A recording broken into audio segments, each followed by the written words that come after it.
Tenggelam di ufuk barat, ada seorang tua yang sangat kurus, kepalanya botak, kacamatanya bulat, dia bajunya sedikit lusuh, dia mulai berlari karena pada waktu itu di stasiun kereta itu berjubel orang untuk masuk ke dalam kereta yang tampaknya gerbongnya tidak akan muat untuk menampung banyaknya orang dan penduduk negara itu. Semua berlari bersesak-sesakan, lari masuk, naik pegang dagang kereta itu, lari masuk, naik sana berjubel-jubelan. Waktu dia naik, satu sendalnya lepas. Dia naik masuk ke dalam, lalu dia menyadari sendalnya lepas. Dia duduk di samping jendela, lalu dia mulai berpikir, kalau ada orang yang dapat sendal itu, tentu dia tidak akan bisa menggunakan sendal itu karena sendal itu hanya sebelah.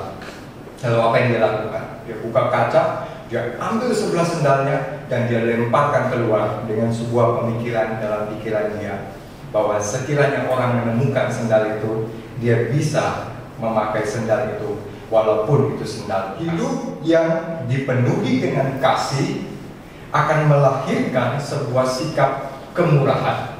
Hidup yang dipenuhi oleh kasih akan mengikis keegoisan di dalam hati kita yang tersembunyi rapat di dalam jiwa kita. Cerita yang kebalikannya, ada seorang anak kecil dikatakan sama orang tuanya, bilang begini, "Nak, kamu pergi gereja. Ini papa kasih kamu 10.000 di tangan kirimu, 10.000 di tangan kanan. Satu kamu kasih persembahan, yang satu kamu pakai untuk berbelanja, untuk jajan. Kalau di gereja kamu bisa membeli sesuatu di dekat gereja." Waktu itu terburu-buru juga, dia berlari-lari cepat-cepat, dia melewati sebuah jembatan yang ada tebingnya, ada jurangnya, dia lari. Waktu dia tanpa sadar, dia terpleset. Satu uangnya jatuh, 10.000 terbang masuk ke dalam jurang. Lalu dia berdiri dengan sebuah tekad dan dia katakan, uangnya Tuhan yang jatuh, bukan uang jajan. Sikap yang demikian, hati yang dipenuhi keegoisan justru akan mengikis kasih. Tapi hati yang dipenuhi kasih justru akan mengikis keegoisan yang ada di dalam hidup kita. Apakah kita memiliki hati yang egois, pelit, kikir, atau kita memiliki hati yang penuh dengan kasih dan kemurahan dan cinta kasih? Yohanes berkhotbah kepada orang banyak di dekat Sungai Yordan. Dia berkhotbah, dia katakan, bertobatlah, kembali ke jalan Tuhan. Lalu pada waktu itu di dalam Lukas pasal 3 kita melihat ada 3 kelompok orang, minimal 3 bentuk pekerjaan yang diutarakan dengan sebuah respon, dengan sebuah pertanyaan. Kalau demikian, kami ingin bertobat, apa yang harus kami perbuat?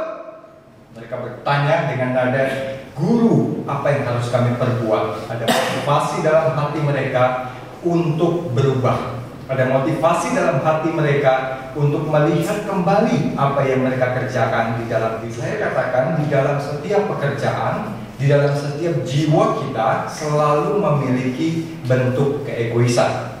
Semua orang memiliki sifat yang seperti itu. Semua bentuk pekerjaan, mau dari pekerjaan yang paling rendah, minimal seperti pemulung, pemulung, dia bekerja, tentu dia memiliki sifat keegoisan yang demikian, sampai kepada pengusaha-pengusaha seperti kasus reklamasi Jakarta. Bapak Ibu bisa lihat bagaimana orang-orang itu menghalalkan segala macam cara untuk mencaplok sebanyak-banyaknya di dalam jiwa yang juga sangat egois. 3 kelompok pekerjaan ini atau 3 bentuk pertanyaan yang dipakai di dalam Lukas pasal 3 ini memberikan kita penegasan tentang hati yang egois. Yang pertama poin saya, hati yang egois itu pasif, dingin, beku. Sekali lagi ya, hati yang egois itu pasif, dingin, dan beku. Ayat 11, kalau Bapak Ibu lihat di situ, Yohanes berkata demikian. Orang banyak itu datang waktu mereka mendengar khotbah itu, dan mereka katakan demikian, apa yang harus kami perbuat, guru? Lalu Yohanes katakan demikian, barang siapa mempunyai 2 helai baju, hendaklah ia membaginya dengan yang tidak punya.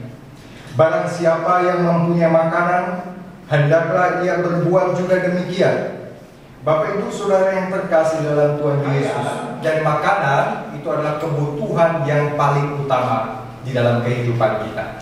Bahkan tidak heran di dalam bagian-bagian tertentu Rasul Paulus pernah berkata, asalkan ada makanan dan pakaian, cukuplah. Kondisi kekristenan pada waktu itu, bahkan kondisi umat Allah pada waktu itu adalah kondisi yang sangat menyedihkan. Banyak sekali orang miskinnya daripada orang kayanya. Banyak sekali orang yang kekurangannya daripada orang yang penuh dengan kelimpahan. Bahkan di masa-masa di bawah 400 tahun sebelum kekristenan masuk di dalam wilayah pemerintahan Konstantin, di situ orang Kristen yang miskinnya lebih banyak daripada orang Kristen yang kayanya. Oleh sebab itu saya katakan omong kosong kalau ada gereja yang mengajarkan orang ikut Tuhan semuanya pasti kaya. Semuanya akan kaya, karena pada kenyataannya kekristenan mula-mula, bahkan kekristenan yang sangat mengasihi Tuhan, yang sangat murni, awal mula kekristenan dimulai oleh orang-orang Kristen yang juga sangat miskin, sangat sederhana, dan sangat berkekurangan. Orang-orang Yahudi pada waktu itu juga banyak sekali orang-orang yang mungkin tidak memiliki pakaian yang banyak, mungkin tidak memiliki makanan yang cukup. Lalu Yohanes katakan demikian, kalau kau punya makanan, kau bagilah kepada orang lain. Kalau kau punya beberapa helai pakaian, engkau bagilah kepada orang lain yang membutuhkan. Pendeta sangat kaya sekali, suatu saat dia kecelakaan, tabrakan mobil keras, wah gitu ya. Terus pintu mobilnya itu menghantam, lalu terlempar pintu mobilnya, tidak sadar tangannya itu juga putus, gitu ya. Waktu tangannya putus, dia kesakitan. Orang datang sama dia lalu bilang begini, kenapa? Tangan saya. Lalu dia bilang, kenapa tangan saya? Jam Rolex saya di sana. Jadi ternyata jam Rolex jadi tangan yang sebelah itu, tangan dia putus. Dia nggak peduli tangannya, tapi dia peduli dengan jam Rolexnya itu. Bapak Ibu Saudara yang terkasih dalam Tuhan Yesus Kristus, tidak peduli orang itu hamba Tuhan, jemaat. Kalau kita lihat sekarang sikap hidup hamba Tuhan kadang-kala juga begitu sangat mengumbar kemewahan, luxury di mana-mana begitu ya. Lalu pertanyaannya, apakah mereka juga memiliki hati yang mau berbagi kepada orang lain? Apakah engkau punya makanan, engkau bagikan itu kepada orang lain? Kalau engkau mempunyai pakaian yang berlebihan, apakah engkau membagikan itu kepada orang lain? Seorang pastor gereja tempat saya pelayanan di Surabaya, dia rajin sekali membantu seorang pendeta. Bantunya untuk apa? Kadang-kala hari Senin dia harus libur, dan dia menolong pendeta ini. Dia mengorbankan hari Seninnya libur untuk apa? Dia pergi ke rumahnya pendeta ini untuk memberikan makanan kepada hewan peliharaan pendeta itu. Banyak sekali hewannya, dari yang reptil kecil-kecil, ular-ular apa tuh yang piton itu juga, terus beberapa ekor, bahkan yang aneh-aneh, belum lagi kalau yang umum ya kayak anjing dari schnauzer, terus apa pom, apa itu banyak sekali lengkapnya. Ada ayam juga, ada burung juga, dia kasih makan terus, kasih ke saya. Saya tanya sama dia, kamu pernah diajak makan sama pendeta itu, makan di restoran? Gak pernah. Oh, berarti dia lebih cinta hewan peliharaannya daripada kau. Bapak Ibu Saudara yang terkasih dalam Tuhan, jangan sampai kita berperi ke binatangan tapi tidak berperi ke manusia. Apakah engkau dan saya memiliki makanan yang cukup berlimpah? Berbagilah.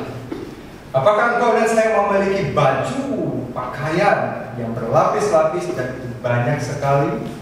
Setiap kali ke mall, membeli dan lain sebagainya, lalu bertumpuk, lalu kaget, lemarinya kok banyak sekali, tidak muat lagi. Maukah engkau berbagi kepada orang lain?